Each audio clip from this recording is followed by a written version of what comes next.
मित्रांनो, आजच्या व्हिडिओचं नाव आहे हिरवी, लाल आणि काळी मलबेरी अतिशय औषधी. काय मलबेरी?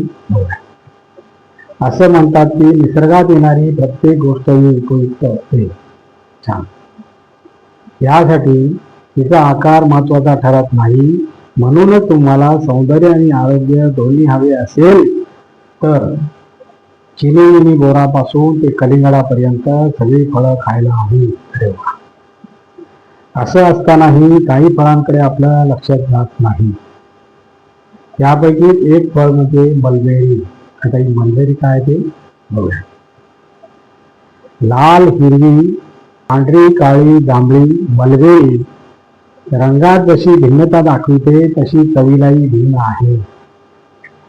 खूप कमी लोक मलबेरीचा स्वाद चाखू शकतात, कारण मलबेरीचा सीझन खूप कमी कालावधीसाठी असतो. हिरवी मलबेरी गोड आणि लाल जांभळट रंगाची असते, तर जांभळ्या रंगाची मलबेरी चवीला आंबट गोड असते. मलबेरीतील पौष्टिक गुणांचं विवेचन करायचं तर यामध्ये 87.5% पाणी असते, 1.5 प्रथिने असतात, 0.4 फॅट्स असतात, कार्बोदके 8.3 असतात, कॅल्शियम 80% असते, 80 असते आणि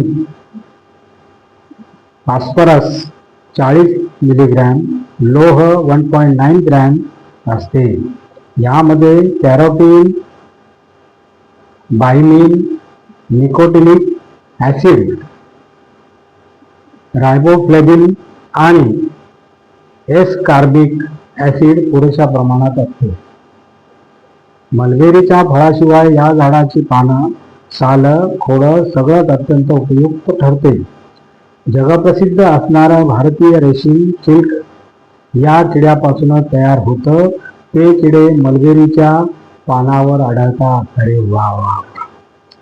याचं खोड मजबूत आणि टिकाऊ असतं.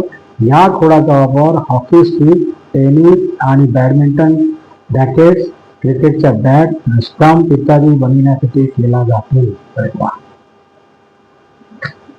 मलबेरीचे औषधी गुणधर्म काय बघूया.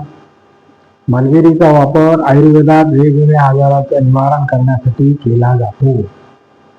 हे फळ पचण्यास हलके, शीतल गुणाचे तसंच वायू आणि पित्त नाशक असणारे आहे. याचे इतर अनेक औषधी उपयोग आहेत. मलबेरीचं सरबत कसं बनवतात बघूया. पिकलेली मलबेरी व्यवस्थित धुवून त्याचा देठ काढा. गर छान कुस्करून घ्या. थोड्या पाण्यात भिजवा. मग खूप कुस्करून रस गाळून घ्या. यामध्ये आवश्यकतेनुसार साखर आणि बर्फ घाला आणि प्या. Very good. मलबेरीचं सरबत तापामध्ये चांगलं पथ्य म्हणून वापरले जातं. तसं ते शांती प्रदान करते. मलबेरीचा रस छाल्यावर लावल्यास आराम मिळतो, म्हणजे जखमेवर लावल्यास आराम मिळतो. मलबेरीचं सरबत खोकला, घशाची खवखव आणि टॉन्सिल्समध्ये सहाय्यक ठरते. Very good. नाकातून रक्त येत असल्यास मलबेरी किंवा मलबेरीचे सरबत पिणं उपयुक्त ठरतं. अधिक तहान लागल्यास किंवा घशाला कोरड पडल्यास मलबेरीचे सेवन करावं. अधिक तापामुळे जेव्हा घट्ट पिवळं मूत्र होतं तेव्हा मलबेरीचा रस खडी साखरेत मिसळून प्यावा. अशक्तपणा जाणवत असल्यास मलबेरीचा रस आणि चिमूटभर प्रवाळ भस्म याचं सेवन करण्याने ताकद मिळते. अरे वा. मलबेरीची पानं वाटून डास, खाज, खुजली यावर लावल्याने फायदा होतो. अरे वा. आणि अशा प्रकारे मित्रांनो आजचा व्हिडिओ संपलेला आहे.